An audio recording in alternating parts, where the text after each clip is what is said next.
So this is Yankees Unloaded, powered by Prize Picks. And on top of that, we are coming at you live after a Yankee win. I know, feels a little rare nowadays. The Yankees came away with a win. It's actually really interesting. Gary has it right up on there. Yankees' first walk-off hit from a shortstop while the team was trailing since Derek Jeter, July 23rd, 1999. That was a while ago. According to K Sharp, days. It was a while ago. Here's the good news. The Yankees won the game. Luis Gil didn't look great, but the Yankees won the game. And Aaron Judge is starting to heat up, Gary. And those are my biggest takeaways, I think, as far as the good. In addition to that, I did text you some things that I wanted to go over in this, so I'm going to pull that up. We have ERC absolutely deals in AAA tonight. 5 2/3, 2 hits, no earned runs, 6 strikeouts. We also have Garrett Cole news. He's going to make a rehab start for the Patriots on AA on Friday, according to Aaron Boone. So that's kind of what we're looking at here. Now, I mean, welcome in, everyone. Be sure to like, subscribe, comment. And Gary, good to be here. Glad to do this. What were your takeaway from this? What was your takeaway from this game? Because like for me, I'll be honest, I got really stressed watching Luis Gil. I think we're going to talk about that more than we did his last start. But I think that this is a good win. Look, we can be negative on this show, but I think really it's just being realist. It's being realistic. And I think when the Yankees come away with a walk-off win, you have to give them some grace. You have to give them their credit. They came through. Is it concerning that the offense disappeared after the first inning? Yeah, but they came through. And so, say what you will, the Yankees found a way to win. They win the series. I don't know when the last time we were able to say that. It feels like it hasn't been in a long time. But what were your takeaways, Gary? Well, don't we have to win tomorrow to win the series, technically? Oh, that's right, because they play 4 games. Yeah. Okay, yeah, so, technically. We can't explain why we get a 4-game set with the Angels, but that's what we got. Every year. So there's still some ball game to be played for that. And mind you, if you end up splitting a series with the Angels, this is about as mediocre of a franchise as they come. Yeah. That shouldn't happen. So we can't get upset with it until tomorrow's game's concluded. That's an early game tomorrow, I believe, is a 1:00 game. So, Mark, really appreciate your super chat. We'll get to that here in just a second. Thoughts on Gil? This is really who he is, right? The stuff isn't necessarily electric the way it was when he first came in the league.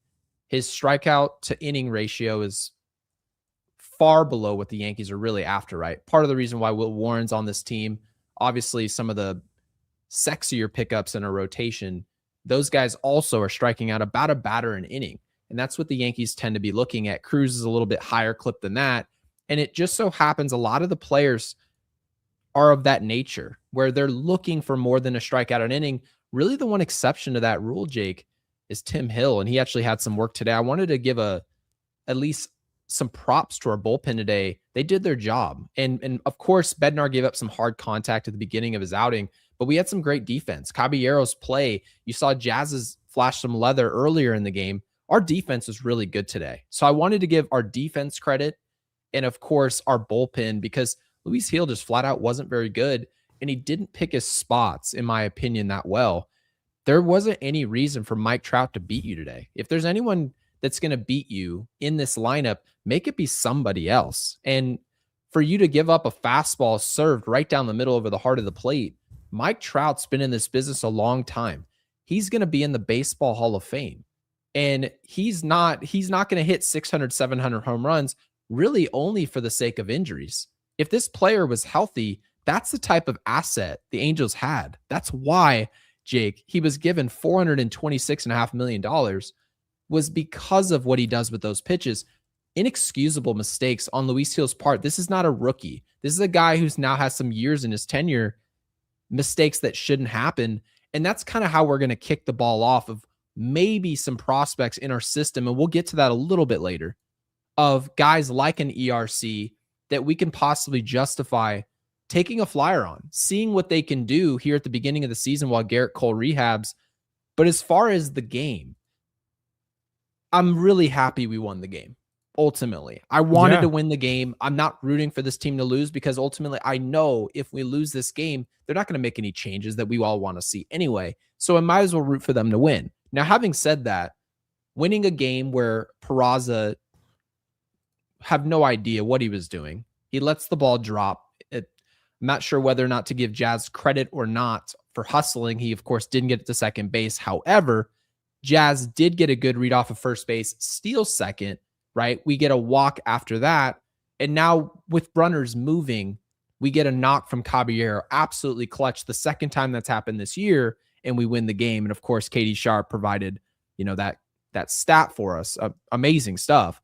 But it does, in a way, feel like we were invited to the school dance because the girl that invited you, her boyfriend no-showed, and now you're kind of in his shoes. That's the way it feels. We beat the Angels, who are a very mediocre baseball team, because of a major mistake in the ninth inning. Having said that, it's not like they walked in the run. We also had to come up with a big hit. It was a clutch hit. So I want to give the Yankees credit, probably more than a lot of people in our comment section are going to want to give, because people are going to feel like this wasn't necessarily deserved, but teams make mistakes. Look around the league, Jake.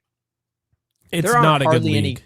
It's not a great league right now. Outside of the Dodgers, there really aren't any can't miss teams, or at least teams that are in that Milwaukee Brewers conversation that we saw last year where they're just running away with their division. There really isn't that right now. Teams are making mistakes all across the league. The Yankees sat across from a team today in the Angels, a team we don't expect to make the playoffs. They made a huge mistake in the ninth inning, and we capitalized on it at home. So very thankful for that. And of course, hopefully this team for once builds some momentum going into tomorrow's game, because Max Fried's on the mound. So you have to imagine he's ready to build some momentum and essentially finish this thing off. Yeah. I want to give credit to somebody that I have never give credit to before. I honestly have probably called him out on this show 40 times, maybe more. Oh, who's Luis that? Rojas. Holy hell. Look, Luis Rojas sending home Austin Wells. I don't care what anyone says. I don't care if he's out by a mile. It's the right move. It just I is. agree completely, because we needed to score it at that point. Given the way that our offense is played for the past several weeks now, this is not 2 or 3 days where Yankees fans are just complaining just to complain. Our Yes broadcast today said we went into Tampa and our offense just forgot to show up. We came back home and they talked about the warmer weather. It's been hot, a hot day in New York today. And yet people are saying, oh, well, the offense still hasn't shown up necessarily in the series. We had to have that send. And credit to Austin Wells getting a great jump and sliding in. I mean, he was barely safe, but we needed it. He did it again. Austin Wells deserves a lot of credit with the way he runs the bases for a catcher. He's really good. And honestly, it's that slide. What is it? A stab slide where you're going in. You might even be like injuring yourself, but all you're trying to do in that moment is score. You don't care about how textbook it is. And what a stab slide is he's basically chopping in front of the plate, and it's going to get him under any tag. So he's done this before, and they've had to review it both times, and it's been that close both times. So I give Austin Wells a hell of a lot of credit for that slide, the base running, the jump. Also, he had second base stolen before the foul ball, right? So he really was in the moment. And same thing with Jazz. I mean, they both would have stole second and third multiple times in that at bat. So and there were 2 strikes, so it made total sense why balls were fouled off. But having said Caballero that, deserves a lot after of the credit. Mistake, our base runners seemed ready. And yes. In the ninth inning, that's when you judge your base running. Like, yes, we don't want mistakes in the third or fourth. We're probably going to bring it up. But if there's any time to lock it in, it's then. So I want to make sure the Yankees get credit for this win. And it wasn't just that the Angels gave it away. The Angels opened the door and we kicked it open. That's the way that I view it. And it doesn't come across the same as a traditional win that you win 6-3 and everyone did their parts. The starting pitching did their job. We fielded, we hit. It's not that type of win. But as far as momentum goes, I mean, we're 10-8 instead of 9-9. It's a big difference. So I'll take it. I saw the funniest tweet after this game. Oh, Ridiculous. what'd you see? Absolutely ridiculous. Maybe all the, quote, Yankees are married to the analytics, quote, crowd can finally shut up. Boone had Ahmed Rosario in his career 670 OPS versus right-handed pitching on deck for the lefty McMahon. Aaron Boone, quote, managed with his gut, end quote, like many fans scream at him to do. Boone is a great manager. No. Here's the deal, okay? Ryan McMahon is literally in competition with Joey Gallo on who is the more useless Yankee of all time. That's what we're looking at right now. Yeah, it's a two-headed race. So that's why. Let's stop giving Boone credit for doing the simple thing. Also, we have no idea if he would have followed through on that. We saw that. That's a good first show move, but they didn't actually, he did not go up to the manager. He did not go up to the umpire at home plate and tell him, hey, this is the guy that's coming in. There was no, nothing on the scorecard was changed. And you've seen that before when guys will get a bat and then they don't actually end up coming up. So I'm not going to give Boone credit for something he literally did not do in the game. Like, if you look at the box score, Sure. He was never in the game. Ever. Okay. So I would imagine, this almost feels like people are arguing politics. Mhm. Like, there's not really any point to talking to these people on social media because, in my opinion, a lot of the folks that defend Aaron Boone on the internet, there's no duality with what they say. Essentially speaking, if there's something really wrong with the decisions he's making, those people that want to play defense for Aaron Boone, for whatever reason that there would be, they just ignore all the things that very obviously shouldn't be done. And then they simply wait around until something's done correctly. Now, on our podcast, Jake, you and I both talk about the good things and the bad things that Aaron Boone does. And if people don't believe it, you should watch the opening series we had this season. We actually had a lot positive to say about the job Boone was doing. Now, having said that, there are a lot of shows out there where it's strictly negative about Aaron Boone. And if there's something good, it's just no longer a talking point because it's not what their audience was built to inherit. They're not supposed to be intaking that information. The majority of their audience are just anti-Aaron Boone people, and they essentially just preach to the choir and wait till something bad happens. That's not what we do here on this show. No. We don't do that. Having said that, in my opinion, it just builds credibility because when we have something negative to say about something Boone's done, it actually holds some weight because we're willing to say something good he did. Now, having said that, you're exactly correct. He hadn't done anything good in that moment. Once the at-bat comes to the surface and then he makes that decision, we would get on this show and say that was the right decision because Ryan McMahon had no business taking it at bat against a righty, a lefty. Didn't matter if it was a Cy Young winner or some middle reliever scrubby-doo. Didn't matter. Scrubby-doo is wild. Right. Rosario is just far and away against righties or lefties the better hitter than Ryan McMahon. So if Aaron Boone made that choice, it's just the smart choice. And it doesn't mean the analytics aren't overused in New York or not.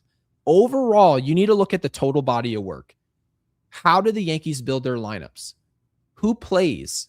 Why? Why not? And you put together, is it the analytics that come up with those lineups? Or is it Aaron Boone using his gut, like this tweet was trying to indicate? Well, if he was using his gut, that would mean a lot of the complaints that Yankees fans have about getting these guys in the lineup like a Ben Rice, then it would just strictly be, like you said, you actually said this 2 days ago. You think Aaron Boone is just using his gut and just doing too much, and that's how we're sort of ending up down the line here with all these mistakes. So you can probably say that's a little saving grace to analytics, but if anything, it just looks worse actually for Aaron Boone, so that we can just get mad at him and not the analytics department. So I didn't understand the tweet. I don't get it. But overall, though, today, as far as this game went, I'm just thankful that the Yankees saw blood in the water with just huge mistakes at the most critical time in the game. And the Yankees found a way to actually score runs. And we scored that magic number, 5 runs tonight, and we win the game. I thought it was perfectly symbolic. Yep. Exactly. I mean, how many times have they scored 4 and the other team has scored 5? 5 is the magic number. I don't care what anyone Every says. time. You didn't have a good offensive day if you scored less than 5 runs. I agree Period. completely. And it depends, of course. Like, there's going to be, if you're talking about game 6 of a World Series, game 7 of a World Series, yes, you're talking about the macro here. Any playoff any game, given fine. day. I'll give you a pass. During the regular season, I'm not asking a lot. Scoring 5 runs a game is not that hard. You better be seeing Tarek Skubal, Paul Skeens, literally future Hall of Famers, to not go out there and give you 5 runs for the day. And if you don't, by the way, because it's really hard to score, this is one of the hardest games in the world to play, if not the hardest, then you can't be upset when your starter doesn't give you enough when you scored 3 runs. Did you think you should have won? Yeah. What is it that you thought? So the Yankees, I mean, overall wasn't the best hitting day. We still only had 6 hits, but we did just enough to get across the plate. And in my opinion, it's all that matters.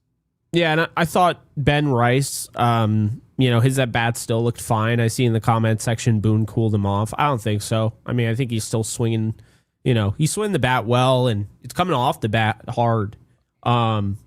Sometimes you just hit it right at them, and he didn't have a strikeout today. So, it's not like struck out. No one had times. A strikeout today except for Giancarlo Stanton and Jazz, and I'm not here to pick on him. And but McMahon. It was actually... Oh, McMahon also struck out. Okay, so Jazz just struck out twice. At this point, and you'll be right.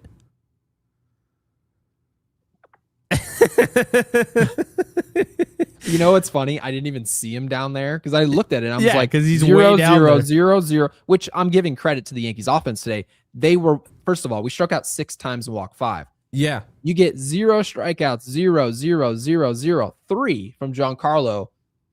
He was dominated by the starter today and had that changeup going, and he just didn't pick it up all day. Yeah. And obviously Jazz had 2 of them. And then, yeah, you're probably right. I should have safely assumed that Ryan McMahon did strike out once. There's some things I want to point out that I'm seeing here. What's up? There's some things I want to point out that I'm seeing here. So, absolutely. First off, Austin Wells looked really good today. Not only the slide, I thought the at-bats looked good. He walked twice. He had a nice hit.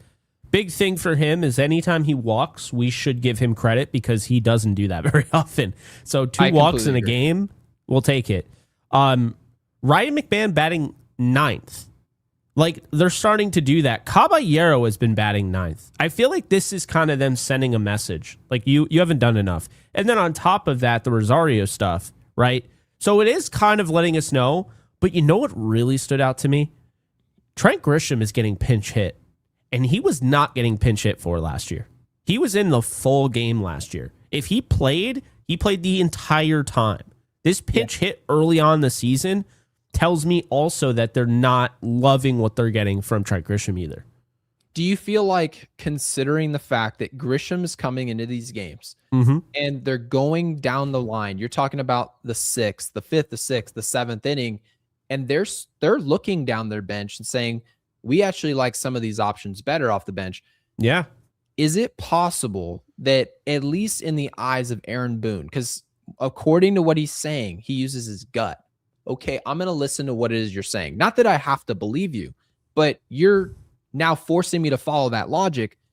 Does that mean, by definition, that you're more willing to utilize a platoon-like offensive option in a Jason Dominguez? Jason Dominguez technically is a switch hitter, but he doesn't hit left-handed pitching. Now, having said that, the whole reason that Trent Grisham actually was starting over Jason Dominguez wasn't the defense. The defense last year was actually below average in center field. Having said that, the actual difference between Grisham and Dominguez was really the fact that the Yankees were willing to let Trent Grisham take lefty on lefty at bats. They weren't willing to do the same thing for Jason Dominguez. So I'm actually curious if this is some breadcrumbs for the Yankees, maybe tipping their hand down the road as far as how I see it. What Jason Dominguez will be. Do they give him a shot? You're talking now October baseball. This is a long way away. Do they see it where they deploy postseason lineups in a wild card series or in a division series where Jason Dominguez is a niche starter, right? You get right-handed pitcher, you get Jason Dominguez. You get a left-handed pitcher, they go the opposite direction. Maybe they kick in a Rosario. Maybe, obviously Cody Bellinger having reverse splits. They start to tailor the starting lineup. really in a platoon type of fashion. So very interesting. I didn't notice that, but for sure you're right, because last season they did not do that at all. No. He strictly was in the lineup. And they've done it a few times now. And it's interesting because it wasn't long after we were talking about Grisham, how like he starts off the game well, and then like after the 6th inning, he's just a potato. Because I see in the comments section, Big Boss Baby Bomber saying, I mean, Grisham came through with 2 RBIs. Yeah, I believe that was the 2nd inning, so it checks out. But late in the game, you know, I know he came through with the pinch hit home run. You know, we all call him Raleigh Banez because he is. But late in games, Grisham doesn't do anything. He just doesn't. And when I say he doesn't do anything, I'm not saying every once in a while he won't come through. Ryan McMahon could just have a broken bat single and win a game. It's possible. These guys are MLB players as much as we like to knock on Ryan McMahon. That said, when I say doesn't do anything, when people say he can't hit, they're not literally saying he's going to hit 0 the rest of the year. They're saying more often than not, he can't hit. You know, it's so funny that you say that. That happens in baseball coverage more than you'd like to believe. You'll tell somebody, Ryan McMahon just has no business ever starting again. And somebody will intake that information, intake your opinion. Yep. And 6 days down the road, Ryan McMahon will have some 6th inning in a 1-1 game. He'll hit like a 2 RBI double, and the team will win because of that double. And they're like, see? I'm like, you realize just because one thing happened doesn't just invalidate an entire opinion. But people, the scientists on Twitter, when, you know, the data scientists, you know, Grisham had the home run. See, I told you, he'd been hitting the ball hard. Okay, where was he late in the game today? They literally pinch hit Goldschmidt for him. So, look, I'm just saying, and by the way, these splits that Grisham has against left-hand pitching, they've always been there. So, I mean, we were calling for this last year. Like, he's not good against lefties at all. This was actually the good choice, by the way, from Aaron Boone. Yeah. That choice, strictly, if you have to kick it down the road, and we take October at bats, Trent Grisham is a guy looking to walk, first and foremost. If he gets ahead and counts, he's looking to hit a home run. That's his job, okay? And when he gets to first base via walk, he's not trying to steal a base. He's trying to stay stationary for Aaron Judge to do all the damage. That approach makes a lot of sense given who's in the lineup.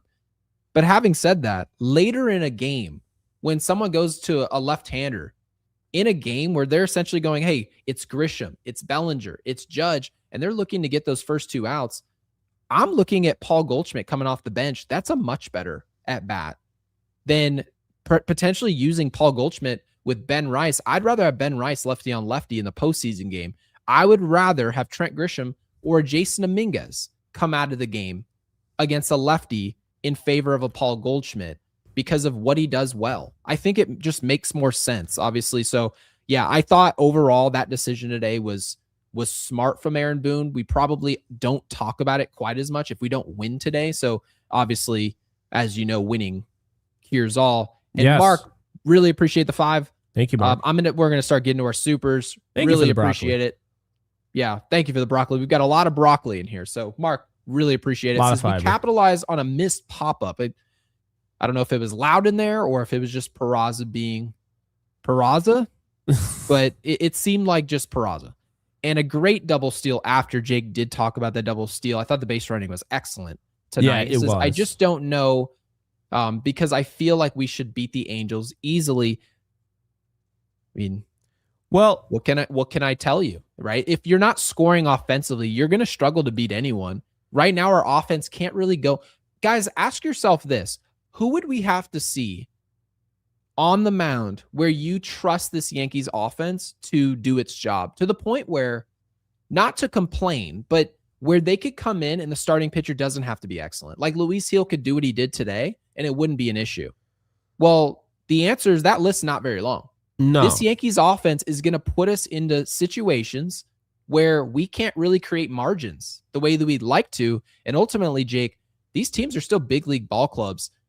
You're going to be in tough games. If you're playing the Angels, the Rockies, the Red Sox, it doesn't matter what their record is. If it's 1-1 in the 8th or 9th, it's anyone's game. What I find really interesting is that as I've been like watching this series so far, 3 out of 4 so far, I have to say, and I'll push back a little bit. Like, I understand it's just the Angels, but the Angels early on in the season are as tough as anyone, really, except for the Dodgers. Anyone is really tough at this point in the season. There's going to be close games. We just talked about how the margin for error is so slim because everybody's bad, right? Right. Well, here's the outlier. Mike Trout. Mike Trout has 4 home runs in this series. The fact that they have won 2 games in this series with Mike Trout hitting like that is saying something, because we say it all the time. Wow, the Yankees offense is literally, if Aaron Judge hits a home run and slugs, they're going to likely win. And right? we probably said should that have a lot lost today. last year. If all things went according to plan for the Angels, right? Romano does his job, or if they just catch that pop-up, we're now talking about a series loss, at best a series tie, to the Angels, and we lose again today at the hands of Mike Trout. That's what it would have been. That would have been the storyline, and people would say, oh, when Mike Trout goes, so do the Angels. How good is that team? Guys, kind of to Jake's point, there are a lot of teams in our boat. If their star player plays like a star, and obviously there's different levels of star. Mike Trout's a upper echelon, right? Aaron Judge is even further than that. And they kind of go when he goes. And we almost lost again. He's got to be better in that moment, man. Oh, I mean, I completely agree. But to also be fair, how much stock do you put in that just simply being heel? Or do you put any credit? Like, do you look at, say, the pitch selection from an Austin Wells or a Matt Blake in the dugout? And I'm not telling you that, oh, it's the pitching coach's fault that he missed location in that spot. But do you feel like they should have been a lot more cautious in that situation? I agree. Right? I mean, you have a guy that is absolutely tearing the cover off the ball only against you. So, like, right now, you're looking, he had 2 home runs in this series already going in this game, and you're like thinking, Mike Trout's hot as hell right now. Like, I don't know if I want anything to do with him. And this is where, like, what's the guy who used to be the manager for the Orioles back when they were good for a hot second? Who, Buck Showalter? No, it was recent. It was like 2-3 years ago. I can't remember his name, but he's gone. But no, like, I mean, Schneider would do the same thing. Kevin Cash has done it before. They'll walk Judge, and everyone will boo because it's like, we're here, we pay all this money to see Aaron Judge hit, and they're like, I also don't care because I'm trying to win the baseball game. You said about Brandon Hyde?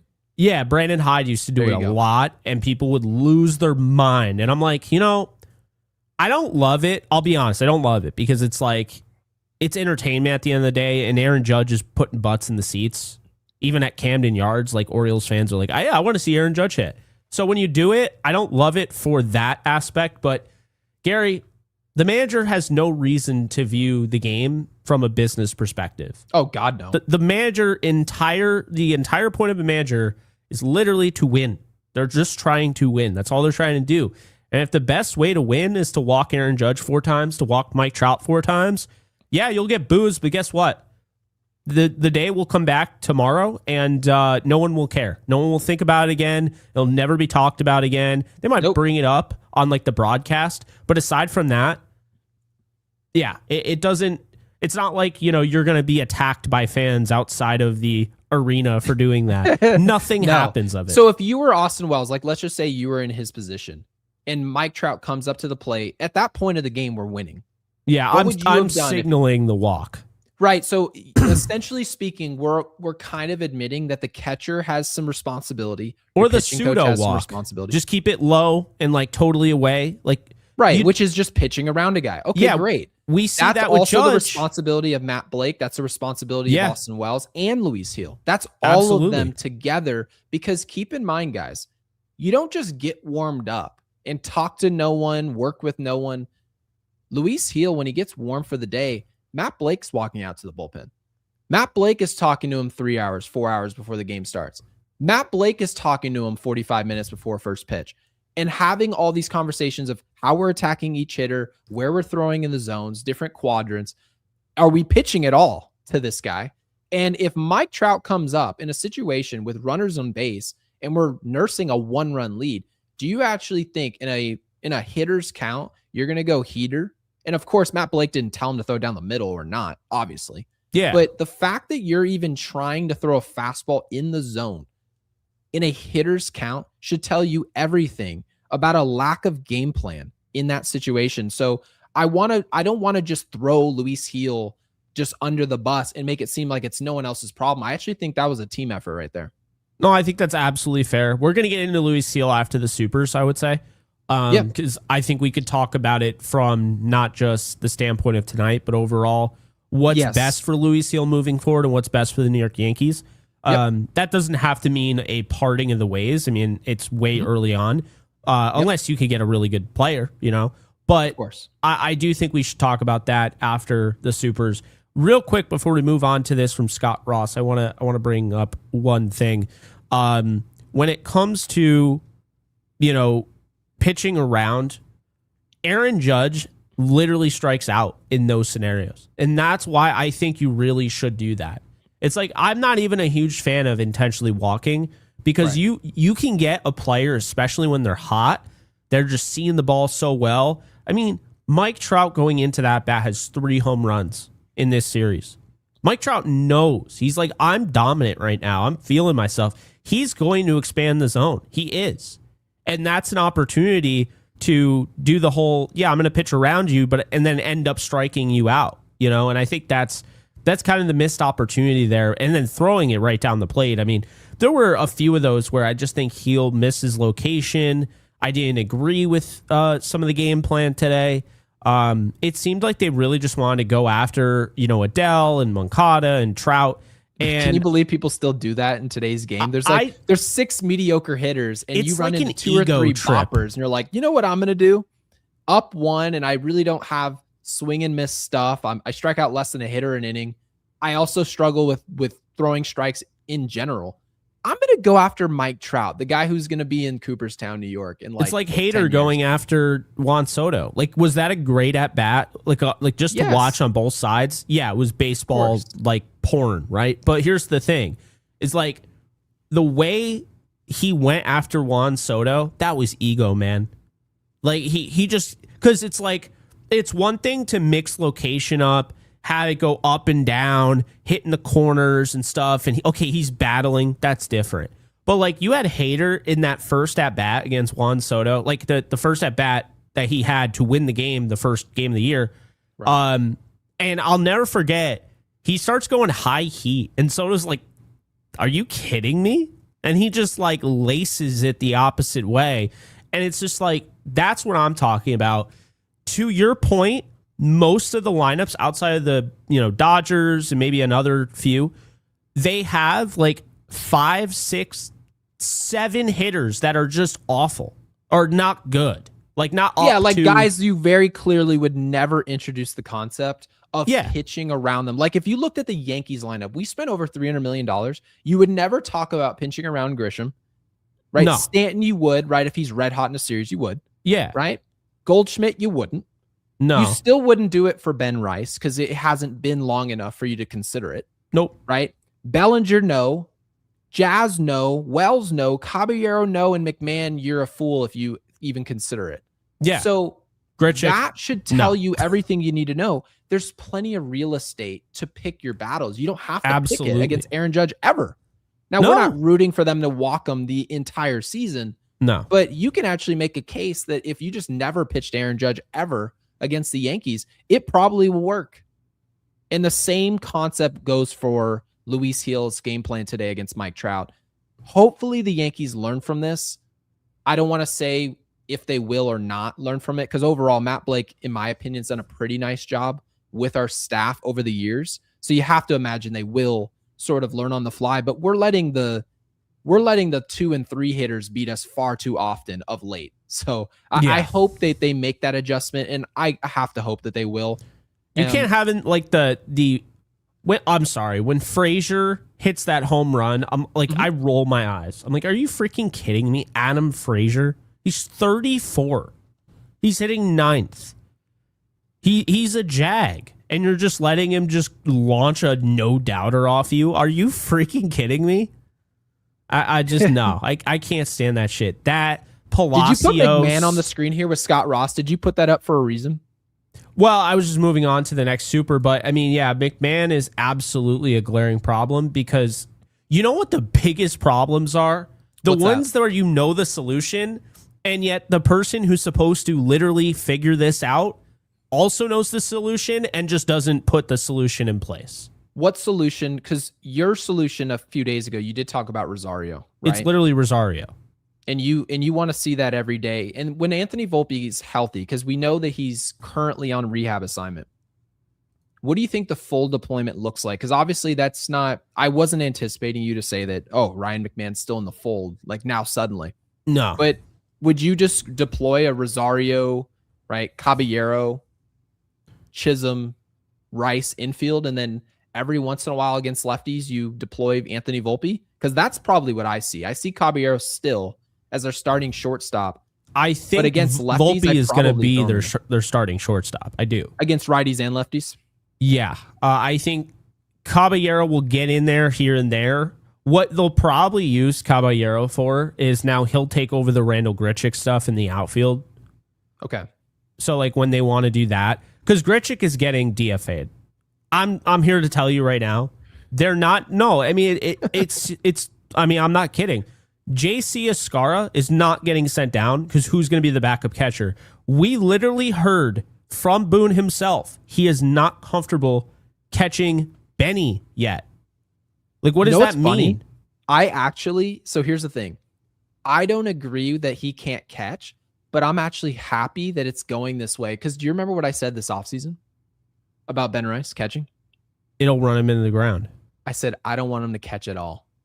Every so often, we're talking about a postseason game where there's a pinch runner and you got to get somebody off the field, and then Rice has to go in there in the 8th inning and just put his catcher stuff on and just do it. I can deal with that. What I don't want to see is Ben Rice catching 110, 100 games in the year. And offensively, you have to ask yourself, how many great catchers are there in the league today? And how many do you anticipate will be great 6-7 years from now? Because ultimately, hitting's the hardest thing to do in this game. I can always find another Austin Wells. I can always find another JC Escara, someone that can frame, block, can't really hit, right? Austin Wells today, I don't want to take credit away from him, had some pretty solid at-bats, reached 3 times. So I'm really happy about that. But I can replace that. I can't replace leading the league in exit velocity. And the only thing I can do to screw that up, Jake, is get him behind the plate, taking foul balls off his kneecaps. I don't want to see it. So I agree with what you're saying. The Yankees' best lineup is probably with Ben Rice catching. The issue is I think for his development, it's so counterproductive to get him back there. So I'm cool with it.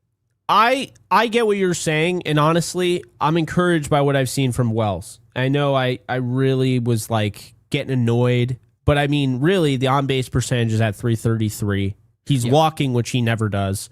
And I did say, like, his at-bats have been better. I mean, it's still, you'll still get an LOL from me when I'm watching him because he always hits it to the right side, but, you know, right side Wells. But no, I mean, and there's also this, by the way. Welkin did put up a little stat here. So, Welkin, we really appreciate you putting this there. And thank you to everybody in our live chats. We are reading those. Welkin had this to say. He said he hit this in Ben Rice. He hit 220 as a catcher last year, hit 280 as a first baseman in DH.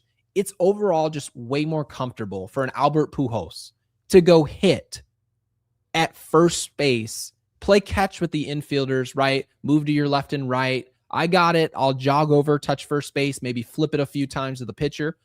Completely different workload than what you see on a day-to-day basis from JC Escara and Austin Wells. Defensively at catcher, I don't know, for those of you who caught before, it is a nightmare. It is horrible. Yeah, so, I mean, it's not great on the knees. I still feel it to this day, and I barely even caught. So, you know. Right. So I just think overall, if there's anything the Yankees should be protecting in their infield, it should be Ben Rice's bat. What he's got going on with the bat, I know he went 0 for 4 today. Still like the hard contact that you brought up.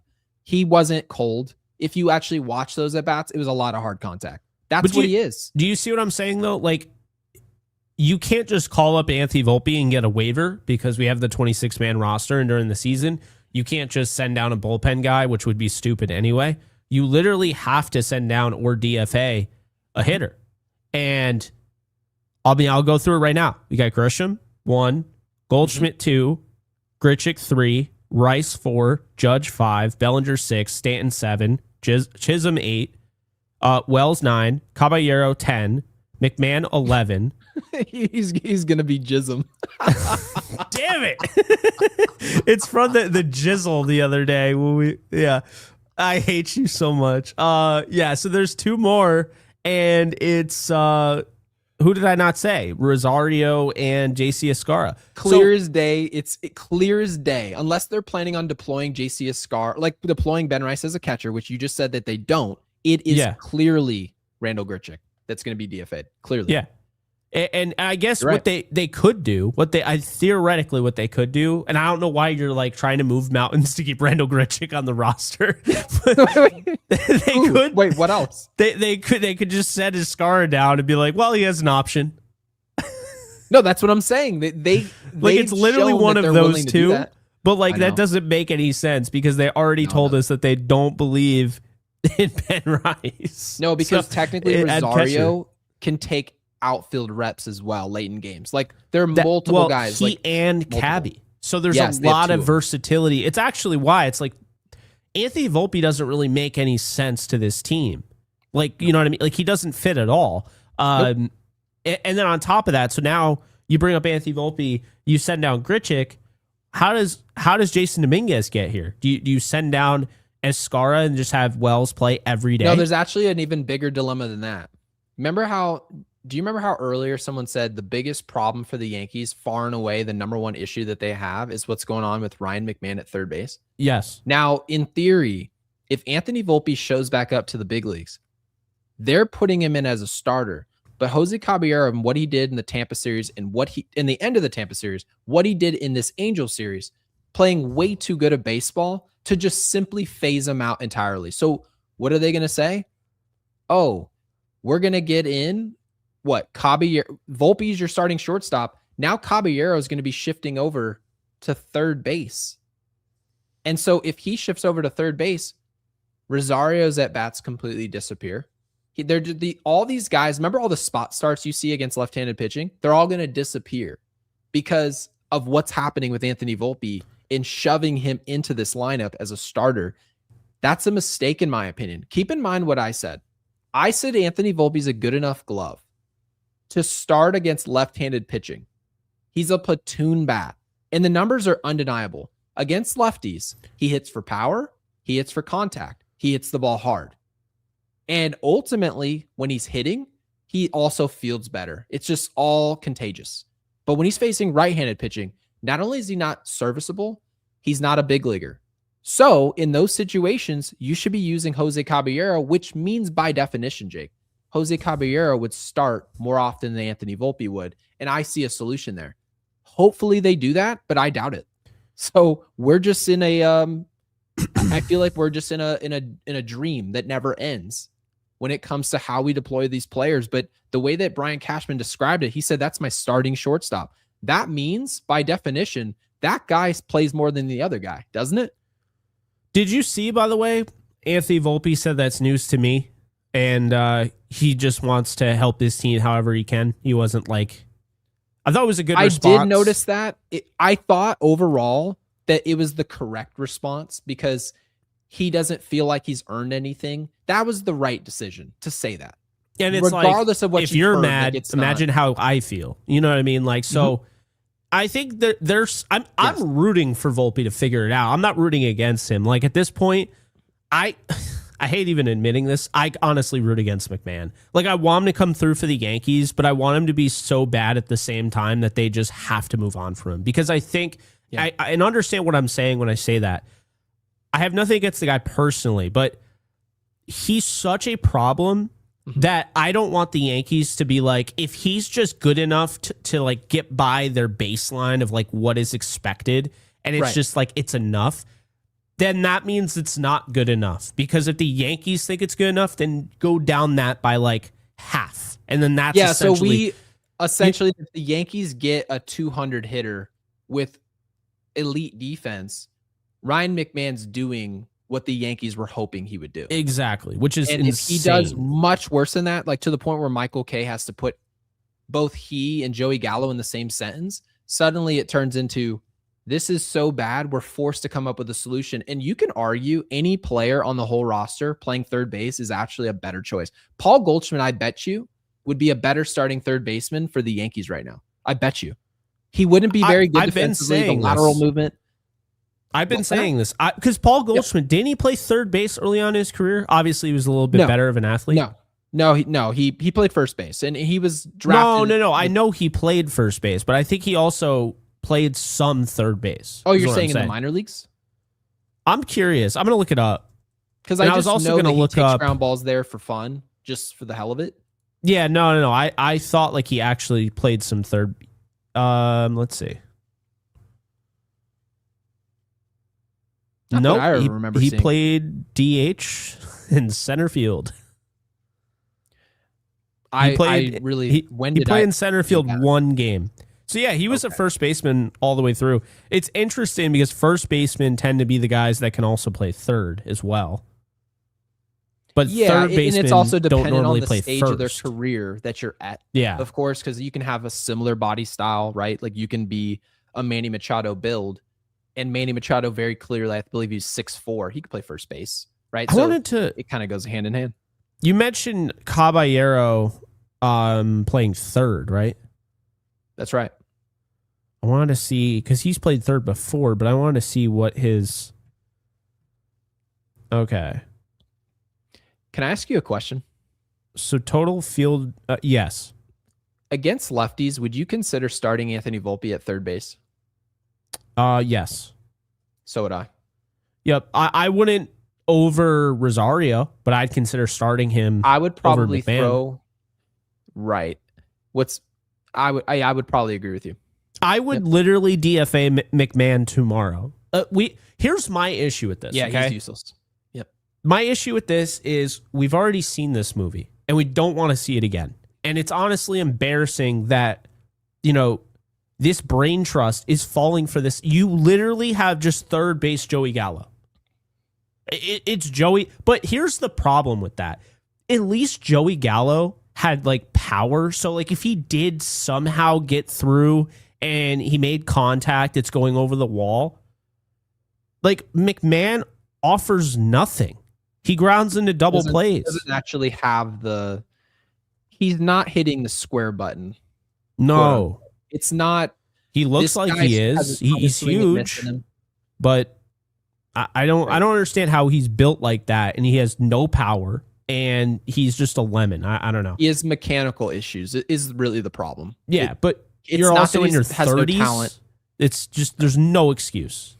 And you could say, oh, well, he would play in Colorado. It's like, yeah, but we knew this because when he wasn't playing in Colorado, he honestly was just a 220 hitter.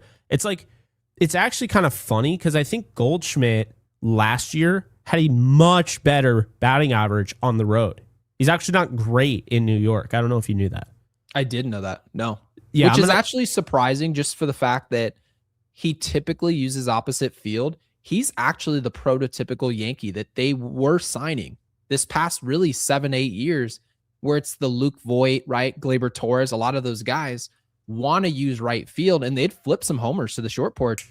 Paul Goldschmidt's that perfect mold. I heard a snap. Would you just come up? You ready for this? This is crazy. Ready. It's not even close. Yeah.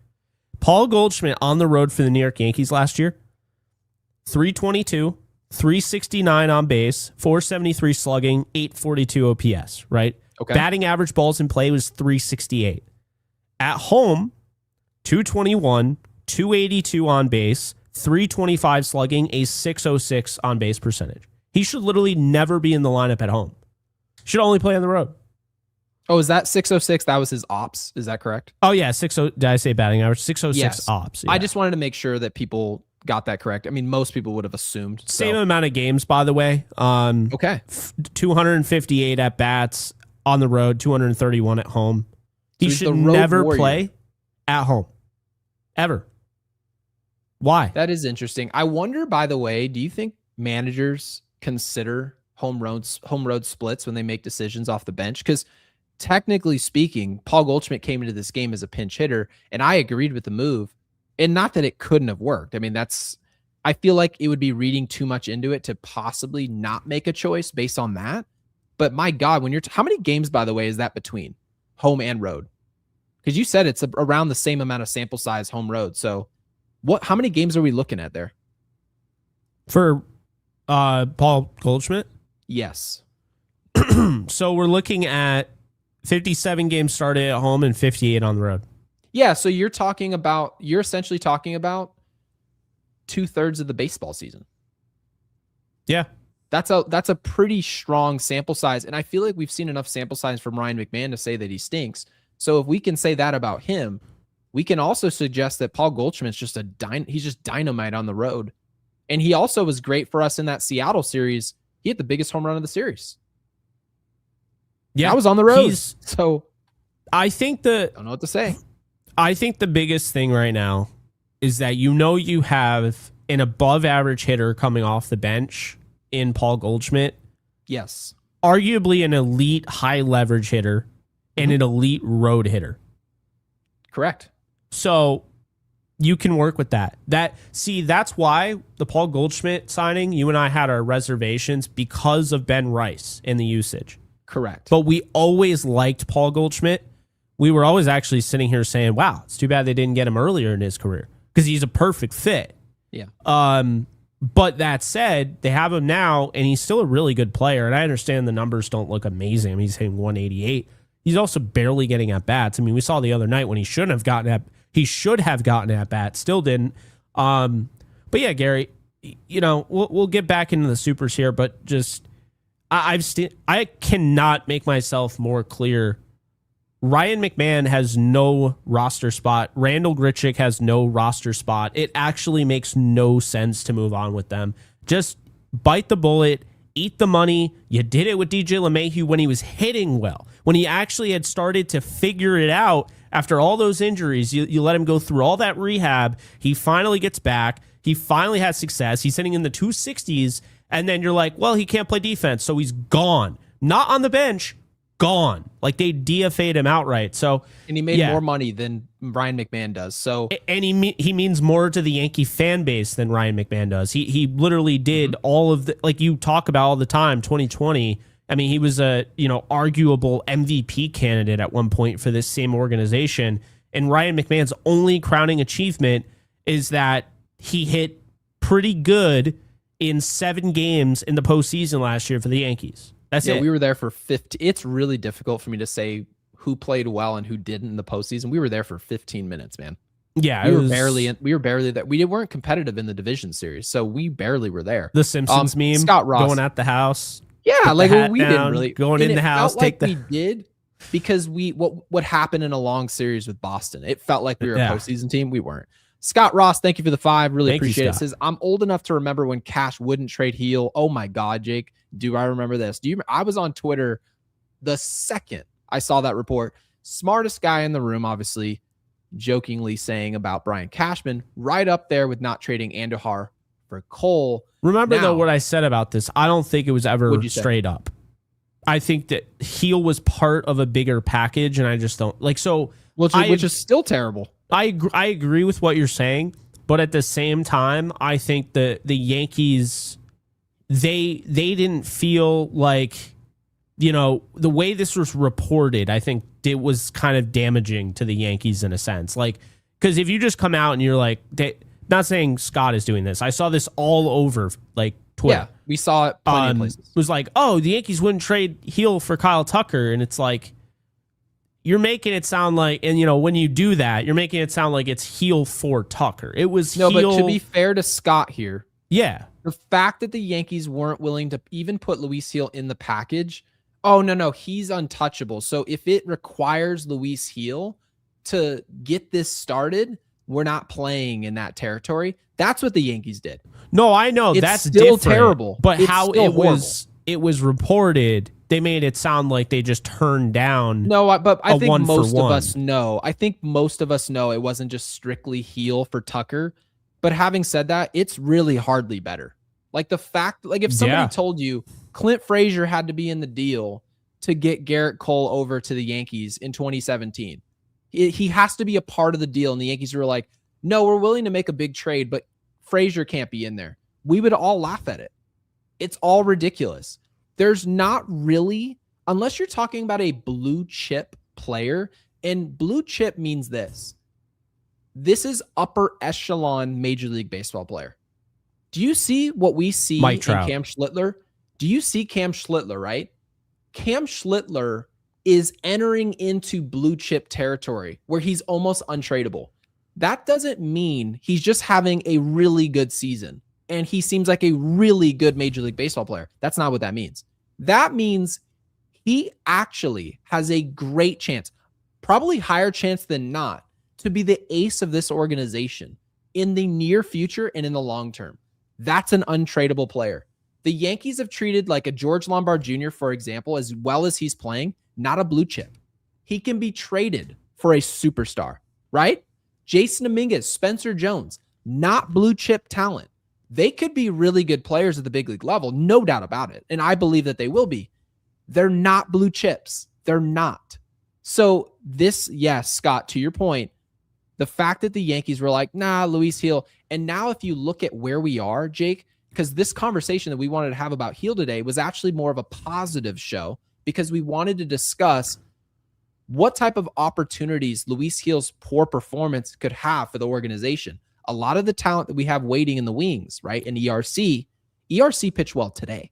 Yes, he did. And you can make the justification that possibly the Yankees could look at Luis Gil shifting him out to the bullpen or even out the rotation period to see an opportunity with one of their young guns. That's a good thing for the Yankees to get a chance to see what's under the hood. But yes, Scott, it would have been great if the Yankees were able to secure Kyle Tucker because who knows what could happen. I think with, because Yankees Source, which is one of my favorite Twitter accounts to follow, they said, I wouldn't be surprised if Gil throws harder in a 1-inning bullpen rate. If his fastball isn't sitting 97, 99, then it's not a useful pitch. I couldn't agree more. Yes. He is totally lost the luster. He's not the same pitcher that we saw, and I think the injuries have had something to do with that. That said, this is an easy solution. I really do think you put him in as an 8th inning guy or 7th inning guy, and you give him an inning. And I think it really takes the load off him. I think the pressure's off him. I know it sounds weird because he's probably going in high leverage situations, but it just allows him to just sit back and, fire the baseball and not really think too much, And I think that's the problem is since the injuries, I think he's thinking way too much.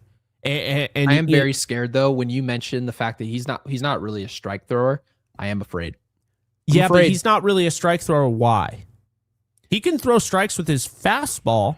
He doesn't have the velocity he once did, and there's almost no movement to speak of anymore. I will say, though, I don't like his slider. I don't think nearly enough. Because remember, I actually was saying that I like Will Warren's stuff better than Luis Gil. And that's Will Warren is better than Luis Gil at this point. He is better, but you're right. Putting away the numbers per se, but just if you turn on the game and you see the yo-yo-like quality that Will Warren has to his slider, obviously the curveballs, the changeups, things feel Bugs Bunny-like, right? They're not Nolan McLean, but they're in that level where you're like, okay, Will Warren looks like he could be a 3. And then all of a sudden he has a blow-up inning and he kind of reminds you of who he is. Luis Gil, on the other hand, it seems like he kind of gets away with lackluster stuff, but he's obviously that to me worries me. If I'm going to put you in the bullpen, you got to have a plus pitch for me to go to that. And I'm not sure how many pitchers are in the bullpen where you don't feel like they've got a plus pitch to go to, right? Bednar is probably the one guy you actually mentioned. He's more of a starter where he throws 5-6 pitches, but it's not very often that happens. So would Luis Gil throw 100 miles an hour suddenly out the bullpen? Maybe, and that possibly could be his ticket. I think that's the only way to really use him moving forward, unless somebody thinks they can, pay a little bit because they feel like the Yankees would be giving up on him a little bit early. Yeah. Because, you might be able to get something for him on the trade market more than people realize. But that said, I feel like if you're going the route of trying to, I guess, carve out a role on this team. I've seen enough to feel like Luis Gil, he's a average to below average starter at this point with the injuries and everything, unfortunately. But he could be an above average to maybe even an elite bullpen arm just for like an inning. He's definitely worth taking a flyer on to take Doval's role, I would say. Doval has been atrocious. And not only has Doval gotten hit, he's also not throwing strikes. So how bad could it really be? Doval's in that position. He'll be 100. We saw this with Clay Holmes, and I said, Clay Holmes is going to have to pitch like the 5th or 6th inning. Yeah. And I think that's what Doval's at now. I think he needs to be entirely out of high pressure situations. I understand that is a total travesty to hear that, but bad. I'm about trying to solve the problem instead of complaining that I have to even solve the problem. You know what I mean? We've already established that right now Doval is not who we thought he was going to be. Now, could that change? Sure. Yeah. Right now, thankfully it's April, not. So but that said, you might have to change things up. And guess what? Pitchers can deal with that. If he's struggling in the 8th, Boone shouldn't be afraid to move him down the 6th or 5th inning. Okay, like he really shouldn't. And that's the thing I want to see more of. Like I want to see, instead of being like, oh yeah, we just sent him to the minors because he's just done for. Like I don't want to see that. I want to see like actual solutions to problems. Like you want to see a demotion in role, not a demotion to the sun. They're like, exactly. You're not good in the 9th inning, you're DFA'd. And I mean, Jake Bird, by all means. I don't think Jake Bird works. I don't think he works at all. Yeah, Ninja Hot Dog, we really appreciate the 5. Says Heel gets worse every year. He says Jazz low-key got bailed out. I mean, well, yeah, pop up to shortstop that obviously should have been out. He said, but we did see improvements from our offense. Yeah, we didn't hit today, but the offense was still better. I would say the at-bats were better, not the offense. So the at-bats were better.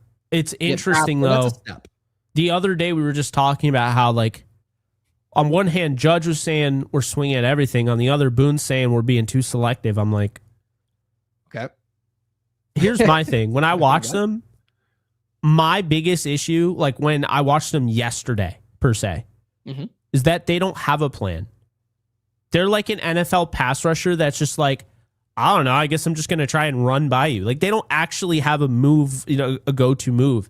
When you're watching the Yankees, like when they're at their worst, they don't have a plan. They're like, oh yeah, I like their approach. What approach? Like, when Boone says that, yeah, I thought we had some good, some good at bats. What at bats? Yeah, it feels like a lot of Cody Bellinger's the anomaly, I'll say. Yeah. But having said that, when you're talking about the at bats, a lot of times when you watch the Yankees, and today was a step in the right direction. So I'm going to give them credit for that. So I'll eliminate today. It's almost like they're hoping to walk, but they're going to try and jump a 3-1 fastball and hit a homer. And if they get any wrinkle to that pitch middle, they're pretty much hoping to walk and then pass the baton to the next guy for him to now take his shot at a 2-run shot.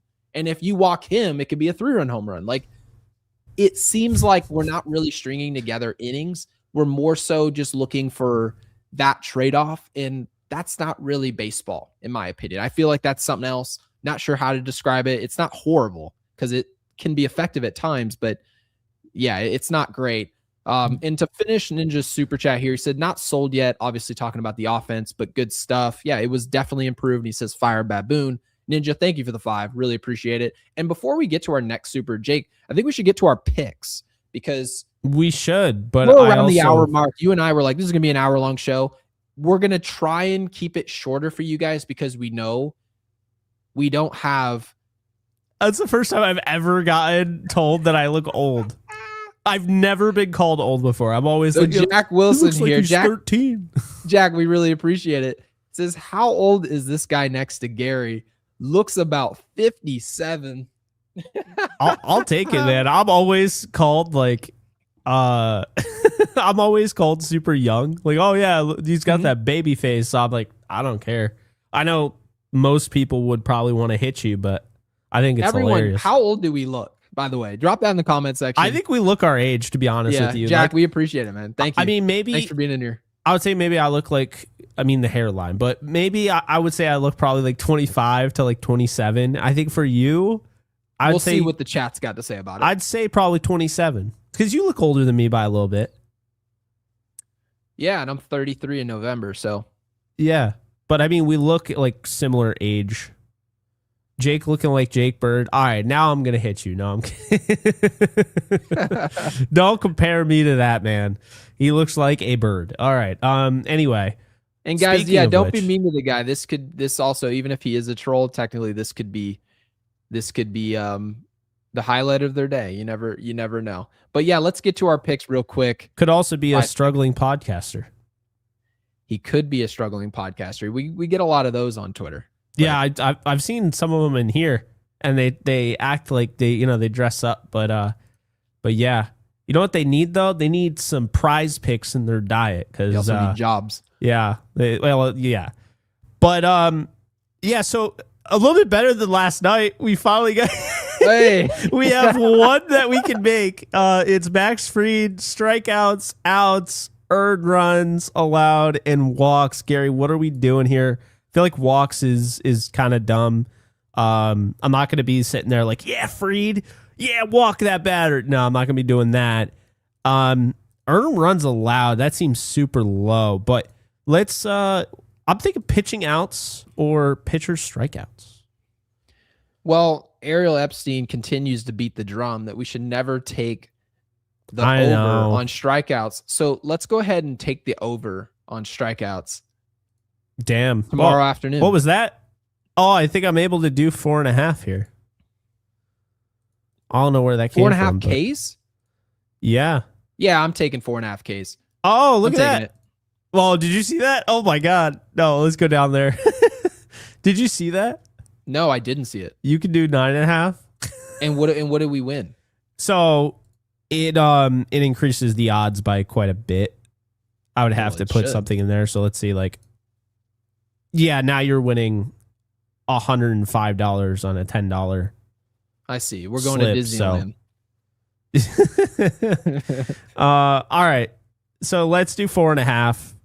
We're playing it safe here. Conservative. All right. Not tennis. I know nothing about tennis. Let's do. Oh, by the way, Paul George came through and not scoring. But I told you. But no. Jalen Suggs can't shoot. I don't even know who Jalen Suggs is. How do you not know him? I don't know him because the NBA is horrendous. He was from that Gonzaga team, I think, right? That's great. The random Gonzaga team that went to the final, finally. Yeah, I don't know who those. I don't know basketball. They anymore. play in the Weenie Hut Junior Conference. I don't know. Yeah. All right. Yeah. So I told you Paul George was gonna conveniently let us down in a good way to our benefit. But anyways, guys, make sure you guys sign up with Prize Picks. Use code HMA. You play $5, you get $50 instantly. This is live right now. Do we want to go with Steph Curry to have 8 more points? Nah, take less. They're down though. All right. Well, look at that. Yeah. Oh, what's going on? Oh no. Whoa, what the? So are we going NBA again? Is that what's happening? I mean, we don't really have a choice, right? I like the Max Fried play. And you're going, so you're going NBA and Major League Baseball. Okay. I have to because there's nobody else. Oh, actually, we could do baseball and just like here. Let's do one more. Let's do one more in baseball. Yeah, let's just get rid of this filter. We talked about Kyle Tucker enough. Let's do Kyle Tucker for tonight. Okay. Oh wait, that game's going. It's not starting. Well, how about Francisco Lindor?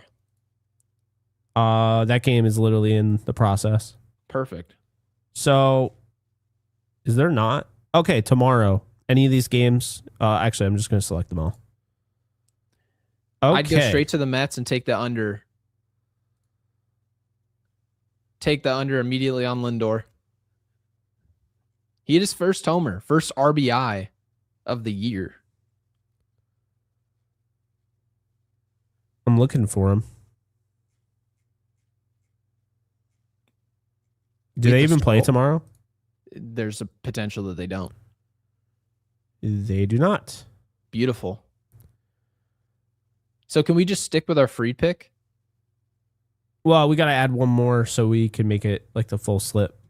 I see that. Let's do. Oh, I was like, I'll let you pick I them. see a Yankee. Your BB Boss. Oh my God. Let's do it. Those are the worst days ever in my life. Let's do it. I don't Someone's care. putting their hard-earned money betting it on your beat B-Boss. No, I'm not going to do it. Honestly, we'll just say we'll give you Max Fried for now.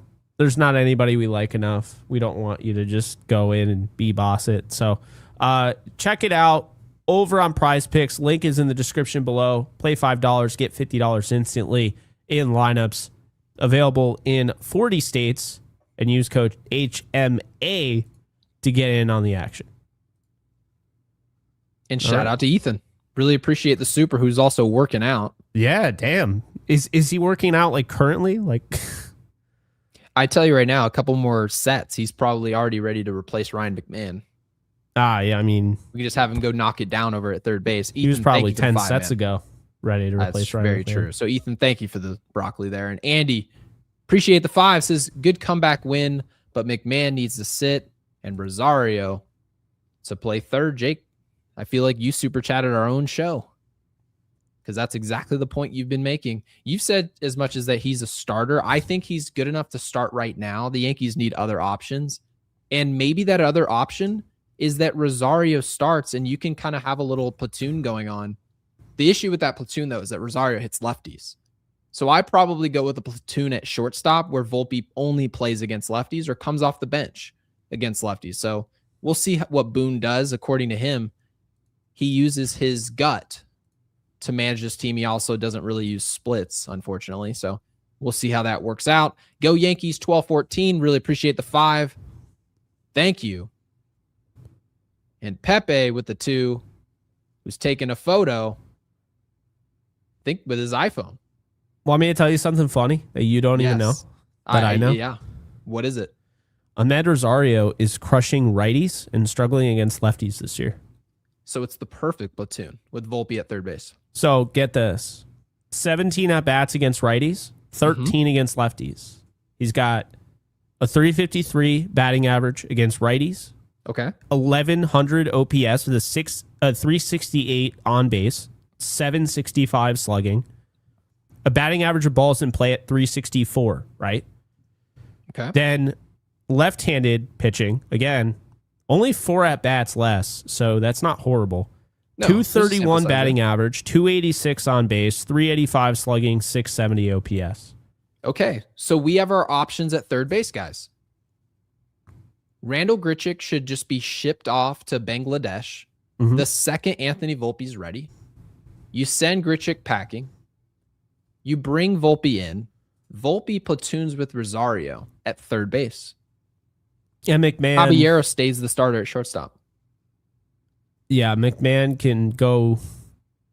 McMahon can go inside a Pokeball and just leave him on a shelf at this point. No, Ryan McMahon can just go golf. And by the way, like there's nothing wrong with not playing well in the big leagues. This is the hardest level in the world.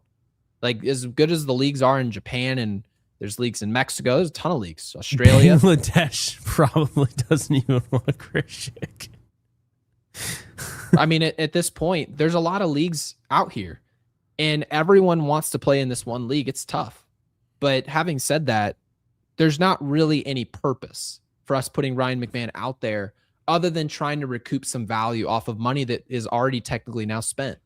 That doesn't make it any better. It actually is compounding the problem. And Anthony Volpe, as bad as he was last year, he still, Jake, hit left-handed pitching. Still in 2025. So want people to just know what he is good at and what he's horrible at. The defense Here's my is bad in argument, crunch though. time, but he did hit. Gary, I What's bring up the right-handed at-bats because it literally leans in my favor that the argument that Rosario can be an everyday player. So you're telling me right now against right-handed pitching, he has an 1,100 OPS, okay? Correct. And then against left-handed pitching, he's off to a slow start. But we already know because if we can do this with Grichuk and talk about how he's great against, lefties, and he's been great against lefties his whole career, well, we're going to do it about Rosario then. But the difference is Rosario is actually still producing, and Grichuk isn't. So that's kind of my thing, is that like when you look at Rosario right now hitting 300 and has a 933 OPS, that currently is second on the team OPS, only behind Ben Rice. It's right ahead of Aaron Judge, and his 300 batting average is only behind Ben Rice. Now, nobody other than Ben Rice and Rosario have a 300 batting average. Mind you, Rosario has played in 11 games to this point, and he's had so far. How many at bats has he had so far? 30. So I mean, in 30 at bats, he's hitting 300. If Jason Dominguez, by the way, in the same amount of at bats against left-handed pitching, was putting up the numbers Rosario's putting up now against righties, everyone would be covering it. He can finally hit. Yep. He can hit both sides. That's what people would be saying, which, by the way, would be valid. I would be agreeing with him. So we can't just pick and choose when we deploy that. Rosario's proven he can hit righties. But now that he's in his career shown that he can hit lefties, well, then maybe Jake's got a point. This guy possibly can start. The only question would be durability-wise. He hasn't played that long. Same concept. Absolutely. As not throwing 200 innings. Can he play 140 games? Can he play 135 games? I don't know. I think he can. We actually don't have. We think he can, but we don't have a definitive answer. The most he's ever played in a season, 157 games in the New York Mets in 2019. Yeah, and that's a long time ago. I mean, that's now 7 He years played ago. 153 in 2022, 142 in 2023, and 103 in 2024. And then lately, he's just been kind of this situational guy. Mind you, he's a model of consistency, but I think he's more comfortable in the Bronx now. Hey, Cheeks, what Cheeks, it do? welcome in. Love this is real Cheeks. So now it's like it's almost like he's verified in here. Yeah, Cheeks, welcome right. in, man. My thing is he's a model of consistency, but now he's comfortable in the Bronx. So the reason I say that is because he had 16 games played last year. He had 33 at-bats. In those 33 at-bats, he hit 303. He had a 303 on base. He had a 485 slugging, and he had a 788 OPS. Right now, he has 30 at-bats, 300 batting average, 333 on base, 600 slugging, and a 933 OPS. It tells me that he's just a consistent, baseball player. And now he's getting comfortable because he's this mercenary, not obviously on his own, like he's not Juan Soto, but he literally has played for the Mets, the Guardians, the Dodgers, the Yankees, the Rays, the Nationals, and the Reds. Okay? So he's played for all those teams. Tam of the infield. He finally, him being with the Yankees back-to-back years is the first time he's been with a team back-to-back years and with no breakup, because he did end up going to the Dodgers in 2024 via trade, but he wasn't on the Dodgers to start 2024. So you'd have to go back to 2021 to 2022, 2022 to 2023 with the Cleveland Guardians. There you go. That's the last time. And it's just a guy that, I see these guys across sports that are just really good, and really consistent in a sport that consistency matters. And yet these type of guys just kind of get left off. And it's like the reason Ryan being, Fitzpatrick, all of a sudden, like these players just kind of float around to different organizations. You're like, why? But I would go as far as to say right now, I think he's very similar to Ryan Fitzpatrick. I might even call him do you remember Matt Schaub, the quarterback for the Texans? He's a Matt Schaub. Like Matt Schaub threw for 4,500 yards. And nobody really it's good. almost like, he's good, but none of us believe in him to be the franchise quarterback. So we're and all you know why? looking for the next shiny toy. Because it's the age thing. So Rosario is now 30 with that reputation. Mm-hmm. So what I find funny is that people like all those stories, like they like Luke Voigt, who is a little bit older. They like Raul Ibanez, they Ichiro, right? But also they liked Carpenter, Matt Carpenter. Like they fall for these older guys, but for whatever reason, Rosario's just one of those guys that And you saw he got his time in Jurickson the sun a Profar did little the bit. same thing. Jurickson Profar was a top prospect. He was the number 1 prospect in baseball. Had his breakout year with San Diego, and everyone was like, I wonder why that's happening. And then the Atlanta Braves were like, come play for us. Give him a big money deal, multi-year contract. But for whatever reason, Rosario just can't stick anywhere. And we're not saying that to criticize him. We're actually saying it as a means that maybe some of these other teams are making a mistake by not committing. I think so. The Yankees tried to get Rosario before. We couldn't get our hands on him. We finally get him. And the Yankees bring him back. They're the one team willing to do that. So maybe Rosario can get somewhat of a little promotion here. I'm so curious what's going on with the super chat here. So Pepe with the 2 says, DM'd you that Hall of Fame video of Jake's favorite song. What are we talking about? I hate that song. Going in the Hall of Fame. Oh my God, no way. I hate that. And the world's gonna know my name. It'll be at a Super Bowl. Dude, it's awful. It's such a bad song. Whoever actually did that, I don't care if you're a Yankees Unloaded supporter, it's terrible. Someone needs to tell them it's a terrible song. Would we be like copywritten if we played? If we got copywritten to play that garbage song, I would absolutely crash out into oblivion. It seems very stupid that you can be copywritten.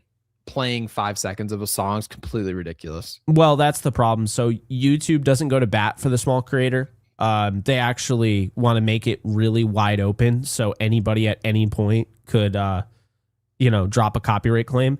I've been copyright claimed for a video that literally just had me in it by like some AI bot. I'm not even kidding you. Like it was just me the entire time with this backdrop, and somebody tried to copyright claim me. Yeah.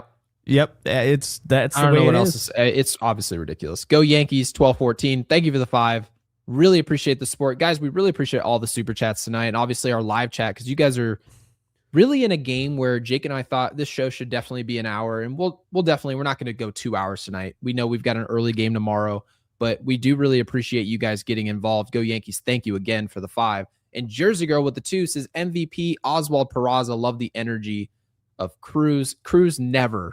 I don't know what he does. If he's doing smelling salts before the game, what he's doing. That dude is locked in every game. It's not a matter of want to. So that's the one thing. And again, we gave the bullpen a lot of credit today. Tim Hill was excellent today to get things really kicked off. I want to give that group credit. Matt Blake, for whatever reason, they had that group ready. And Jay Spanton with the 5. Oh, welcome in. It's been a while since we've had the 5 for a W. Jay Spanton, thank you for that. Says, very concerned long-term. Gary, I disagree with your assessment on Jazz. I think he's accountable and hard on himself internally. My 2 cents. I guess the question would be why we think he's hard on himself. Because I haven't seen that play out as far as what comes out of his mouth. And that's really the only way that we can have an indication of what his personality is like, is what you say, how you are on the field, your demeanor. And other than that, we're not in the locker room. We don't actually know these people. So having said that, I know Jazz is a hard worker, Jake, right? We know he makes adjustments. He talked about those last year. His gut. He's like, my gut says that. My gut. And to be fair, I have gut feelings about things all the time. I just don't know that I would make an argument based on my gut, because so far Jazz hasn't really said anything, done anything that makes me feel like this is a guy that's super accountable. Or I shouldn't say accountable. I should say hard on himself. He seems as lax on himself as anyone I've seen play for this team. It's interesting. Gary, I mean, let's get it from your perspective, and I'll give you mine. Would you say you're hard on yourself about like Yankees Unloaded and, getting like, just being in this industry? Would I say I'm hard on myself? No, actually, no. Really? Okay. No, the reason I say that is just because you and I, the reason we started this podcast is because you and I were already doing this. No, that's true. I would say I care about this, but as far as like what we do, I would definitely say this. I'm accountable, but no one would probably know, like regardless, I would never indicate to people that this was hard for me or not. So it's really difficult for me to like compare it to sports. No, but so this is how I would say you come off. I would say you come off as somebody that's focused but you're like so in control it's like Juan Soto's swing. It's just easy for you because it's like you still put in the work. It's still a lot of work, but it's just easy for you. Like it's and that's I'm going to tell preparation. people I'm as good as Juan Soto at something. Yeah, well, there you go. I appreciate it. It's like the preparation though, Gary. I mean, what did I say like when we were talking about it? I'm like, you are as prepared as anybody I've ever worked with, if not more prepared. And Thanks, man. like, and I think that's coming why, from the guy who doesn't sleep till 4 a.m. that you're more prepared. Well, I sleep like a rock. This guy's up recording after we leave. Like we talk like for an hour after the show's over. Like we literally stay in here. Yeah. And that's every night. And then Jake will just stay up till 5 o'clock in the morning Eastern and just record Ram stuff, Yankee stuff. Like, that's just what he does. So yeah, I mean, but hey, like I would say, like I come off in kind of a casual sense. Like if you saw me on the street and you didn't know who I was, like I don't even know if I would say hi. Like I've been a little bit more standoffish, especially since I started dating my girlfriend. And it's like now it's like I have no reason to just, oh yeah, now I'm trying to talk to everybody and, trying to cold approach. And like now I'm just very to myself. But at the same time, like while I can be silly, I can be to myself, I'm very hard on myself. Very hard. Like it is one of those things where like I have these goals and if I don't hit them, I get really upset. And I'll literally punish myself on occasion. Like, even though like we do the show and I do like 3 videos during the day, if I didn't get done all of the stuff I want to get done, I'm like, nope, you are not watching that movie. You're not playing that video game. You're not doing that. You're not eating ice cream. You're getting that thing done. I might be the opposite of you. So I'll be like, I'm going to get those 3 videos done. I wake up, I'm like, I'm not doing any of those videos. It's like going to the gym. Like I'll tell myself I'm going to the gym all week. I'll wake up in the morning and be like, there's no way in hell I'm going to be over to the gym. But I think that the reason why I bring it up is why, like, yeah, Jazz absolutely comes off as somebody that doesn't really care, but I'm sure he does because I can actually say, like, from experience, I'm a goofy dude who likes anime and plays, like, collects Pokemon cards and Dragon Ball cards and, like, literally, like, doesn't take things too seriously until I have to. And in, like, because I guess really that's the thing. Like if you know me, I'm goofy. Like we have hilarious conversations off air all the time. And that's the thing. Like if I was on TV, I was a professional athlete and my personality came through, I'd be a very polarizing player. I think some people would really like me and I think some people would despise me because I almost act aloof at times. Right. But at the same time, behind closed doors, I'm my own worst enemy. And I always have been because it's like, interesting. Yeah. Cause I mean, that's why I'm like defending Jazz a little bit. I don't you feel know. like relating to Jazz is like, obviously what you put out in the media could be definitely to J-Span's point, could be different than what you actually are. And he's using his gut here to make the decision of what Jazz is actually like. Because obviously I do know people that are around Jazz and it's not like they're like, yeah, Jazz is just a total clown and a meatball. But having said that, the way that it's described is that Jazz is kind of a loose, right? He's more of a loose cannon, kind of a wild card personality. And that's not a negative. Saying someone's a wild card isn't a negative, right? You would say that Dennis Rodman was a wild card. He would spend the night before NBA Finals games in Las Vegas partying. And then the next day, he's the most locked in teammate, ready to go to help the troops, right, win a championship. Like that's really what he was. So some people would have a huge problem with that. Jazz, as I said, maybe 3 or 4 months ago in the offseason, I said, if the Yankees win a World Series, Jazz is going to receive a ton of praise and everyone's going to want him back. I even admitted to that, even though I don't like watching him play for this team. Having said that, if this team loses and we don't win a championship this year, this is his contract year. People will not want him back.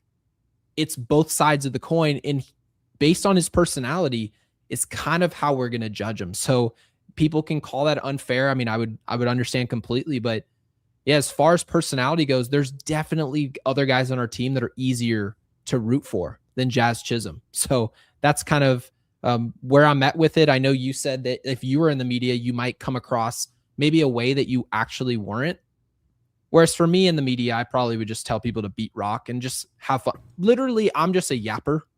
You can I'm a ask my yapper wife, too, you but can ask my mom. I'm just the type of person who will like, I'll sit in an elevator and like, actually somebody messaged me earlier today who was a Yankees Unloaded listener of ours. And they asked me about my couch because I posted it on the Instagram, and we sat around and talked about the plushness of the couch and the style of the couch and if I recommend it. And he's like, yeah, man, I'm going to the mall. And like, I'm a people person in that way. yeah. So you asked if I was hard on myself. I couldn't be more like the opposite. I am not hard on myself for anything because I only care really about a couple things. It's literally like this podcast, my mom, my wife, my daughter. Other than that, and like Ryan McMahon getting off this team, that's pretty much it. Yeah, Like, I mean, there's not much for me. I You know think what I mean? yeah, no, of course. I think the last thing I would say to kind of tie a bow into, I think this is a great segment, because it does kind of remind people, just because what you see on TV for 3 hours with Jazz every day doesn't. Yeah. There's 21 other hours in the day, so he could be a completely different dude off camera. And Maybe. I honestly think that's why we've seen the explosion of athletes recording themselves working out. That wasn't a thing. And I know now it's like social media, sure, but I think some people feel like they have to do that because of the precedent that has been set. Like, I'll never forget when Johnny Manziel came decked out in like all of his pads and everything at his pro day. It looked ridiculous. But like, oh, it looks so stupid. But you know what I mean? Like, but I understood why he did that. And it makes more sense than just throwing in shorts and a t-shirt. Actually, it makes no almost sense seems to like do that. it almost feels like you have to pander to But the do you- audience and be do you like, know I why? work my ass off. It's like, okay. But they came off weird, right? It came across weird. It was exactly like you were talking about with the McDonald's thing yesterday, the McDonald's CEO. Yeah. Like it comes across weird, but what Johnny Manziel was doing, and I was not a Johnny Manziel fan at all, but I actually understood it and actually made sense, but no one has actually done that before, so it just looked weird. It's like, you ever see Back to the Future when all of a sudden, Marty I finally starts... saw that this Finally. offseason. I watched Back to the Future. Yeah, my mom literally, I'm like, Mom, this is partly your fault. I literally was raised with you, and I Marty still never starts saw Back to shredding? the Future. Yeah, no, the movie was actually better than I thought it would. You're be. not ready for that yet, but you will be. Like, that scene, that's exactly the Johnny Manziel, and that's like the guys that first started recording like their workouts. Now everyone does that. So I guess what I'm saying here is that really everyone conducts themselves differently. We're all like, individualism has to be praised and has to be respected.